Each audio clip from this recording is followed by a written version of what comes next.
Hello everyone! Today I want to do a big discussion on the scene and its future. I know this is 20XX footage, which might look a little bit out of place, but I promise it's here for a reason. So today I want to talk about the future of Splatoon 3 and restrictions. So briefly, I want to say that restrictions are not a popular topic right now. It's not really something that's seen as super necessary, and there's not really much going about that. And part of the reason of that is all the developments that have happened since the last patch. I'll have a whole main channel video going over it. But to give a short story, there is a lot of good development, a huge variety in comps, and there's a lot to experiment with and figure out in the first place before we head to the state of bans for the most part. So it's not really something that people are thinking about too much. However, with Splatoon 3's content slowing down and ending at this point, we only got the patches, probably, I think that restrictions are going to be more necessary. In S2, we were very hesitant to restrict things. Probably too much, to the point where viewership, team activity, and tournaments started to decline, and the strategies that were used got worse and worse and worse. Now, Splatoon 3 is not there yet. Nothing is comparable to stuff like Stingray, for instance. However, I do think there's a reason to be concerned about it. So this is where this league footage is going to come into play. Let's take a look at this.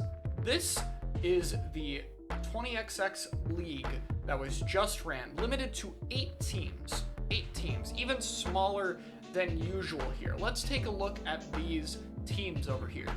Metro is a pickup. Dat Kid Fans is a pickup.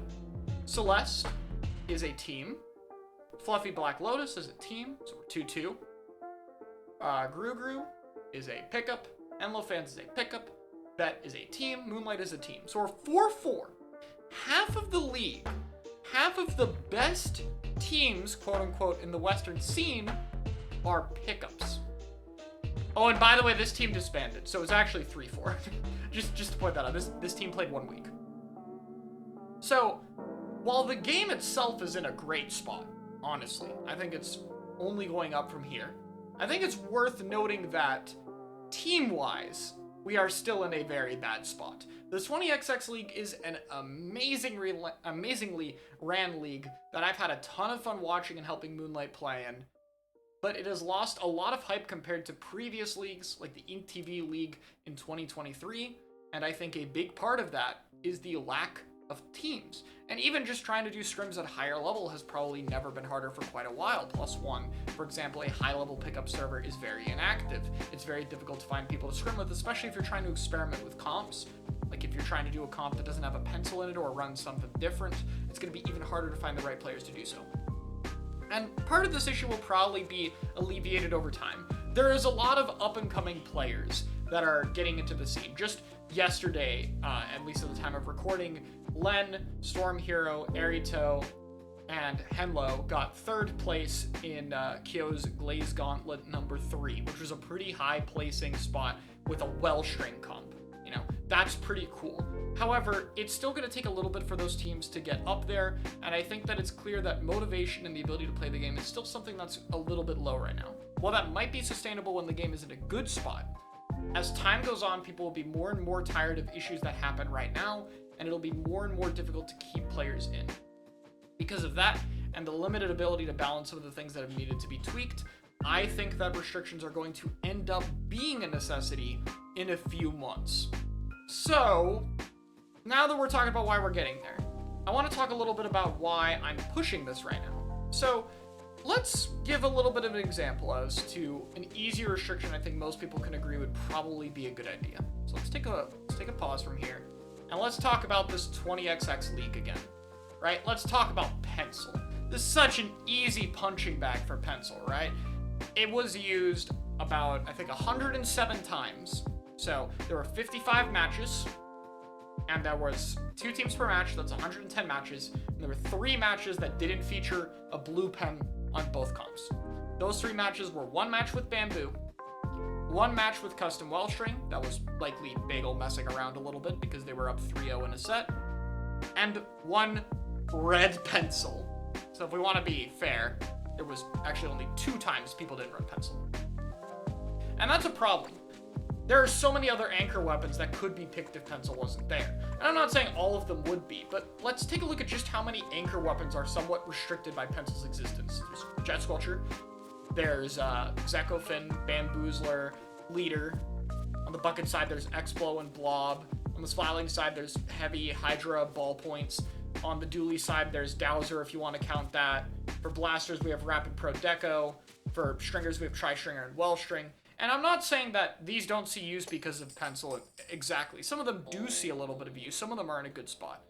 But when it comes to how good of a spot they're in versus the representation we're seeing in tournament play, it almost doesn't matter how decent the other options are because nobody's going to see them. If you're a spectator watching Splatoon tournaments and watching the Western scene, even if Rapid Pro Deco and Wellstring, just to name two examples, aren't that far off than Pencil, it doesn't matter if you see them one time every 55 games, or picked by one team every 110 matches. They basically don't exist. So, you know, pretty obvious one here. Okay, we gotta limit Pencil, but we don't want to get rid of Pencil. Obviously, it's a nice cooler option. It's a pretty strong main weapon, and it's good to not force people to play Zap the whole time. So let's just talk about fixing Pen. Let's say everyone agreed that Pen is an issue and we want to fix it. How would we go about that? Well, obvious answer, the thing I tried in the past, was banning Chargeable on Pencil. That's probably what most people are going to point out. What if we just take away Chargeable on Pen? It's a clear part of Pencil's builds. It just got its painting nerfed. If its cooler output was toned back, it would probably be fair with other options. Well, if you just do the charge-up restriction on Pen and nothing else, you will end up with a worse problem than before. And that is because of Red Pen. I am very confident that if Blue Pen was charge-up restricted, which would probably actually matter, people would just pick Zap Red Pen.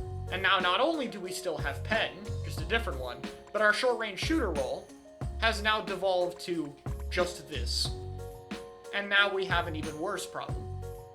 From there, you'd have to try to get even more creative with solutions. Maybe, okay, how about instead of the charge-up restriction being on Pen, no cooler weapon can run charge-up if there's a Pencil present. So that way, Zap couldn't run cooler if there was a Red Pen. And let's say that also works. You know, we're making another assumption here. You know, not only is the charge-up restriction going to work on Blue Pen, but that other charge-up restriction will work for Red Pen. Well, then we also have to worry about Zekko Fin. Because this weapon also has oppressive backline matchups, an insanely good kit, and could be rammed with Zap quite easily. And then we have another backline that could be a problem in terms of dominating the role. We just switched it to a different, possibly worse for the game one. And that could just keep going and going, you know. But that's how complicated things can be for just trying to limit one weapon. And that's our easy weapon, by the way. That's the one that we can mostly agree on, and where the restrictions seem like they could be simple. What's going to happen when we try to restrict things further? Multi-bubble and multi-strike is something that's being tried. Do we have to do like a no-dupe specials for every tournament? What if Zuka and Strike are still too much of a problem? What are we going to do if every comp is cooler Zuka Strike because of the restriction on no-dupe specials? How do we go from there? It's complicated, is the point. It's not easy to fix this problem. It goes a lot further behind the simple restrictions you might think of. And that's kind of the issue I have with a lot of restriction formats is if you try to do it small, if you try to just restrict only a few of the things and you get it wrong, you're just going to have something worse in the base game. And that's the tricky part. For a restriction format to work, you need a lot of players, especially the best players, to enjoy it more and be willing to practice the format more than the main tournament format of the base game. And right now the base game, while it has problems, is in a pretty solid spot. And so that's why I think restrictions are going to be a little bit more complicated than that. So I want to talk about my approach. I recently announced a tournament with this chart. No duplicate specials, pens are banned, and almost every strike, Zuka, whale, missile, and bubble weapon are banned. And I got rid of Zone's Cheese by removing special power-up. The few exceptions can't run charge up, and you can't even run them with each other, so you'll never see like Zuka plus Strike or Zuka plus Bubble or Bubble plus Zuka, whatever the combination you want to do. And this is overkill. But that's the point of this format. This is exactly what I'm trying. Overkill. take a look at anything that I think might cause problems for the game long term and restrict them way too much for the first tournament and see what people run. And it's going to be a big test, and it might completely flop. I might have thrown $150 in a tournament format for nothing, and the best teams might all just run one really boring comp or playstyle. I don't know. It could happen. But that's what I'm testing here. And the whole point of that is to try to establish a baseline. Try to see, are these restrictions going to lead anywhere? Is it going to be better? If it's better, what makes it better? Is it the specials that are being picked? Is it further variety in team comps? Is it the anchor role being, a decent amount of variety matters to people? What is it? So I want to run this and I want to test all of those things. I want to see if people enjoy more spectator-wise, if people enjoy more playing, what kind of comps are ran, what variety, what specials, and I want to gather that data right away and use that for other events. Because I think the most optimal restriction format is going to be a smaller one. I think it's going to be trying to keep as many main, subs, specials, etc. viable or able to be picked as possible. So if we start out by doing overkill and figure out something that does work, then I can experiment with removing a few options, putting back a few options, and seeing if that keeps the balance that got achieved in that format. And there's a lot of problems with even this kind of testing that I'm not going to get into because this video is already a little bit long.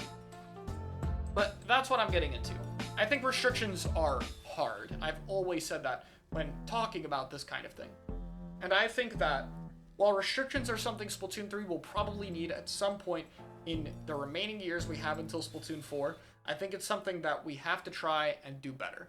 And so this is the work I want to do for it because I find this interesting. I'm really curious if it is possible to have a better Splatoon 3 than the base game with certain restrictions. I want to figure it out. Maybe all this testing ends with, nope, the best version of Splatoon 3 we're going to get is the base game. But maybe not. So that's what I want to figure out. In my opinion, though, I think to keep the game fresh for people, restrictions will always be there at some point in the end game. Whether it be a gimmick tournament happening every month or two, or happen for the majority of mainstream tournaments, remains to be seen. I don't know what's going to happen. Maybe Nintendo will step in and really balance the game at some point. Who knows? I have no idea. But I think that restrictions are going to be something that comes up eventually.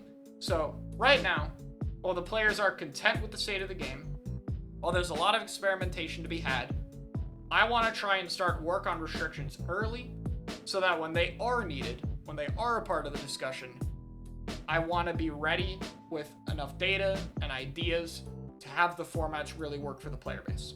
So that's what I'm doing with all the restriction stuff. That's why this tournament exists, and that's my thoughts. Thanks.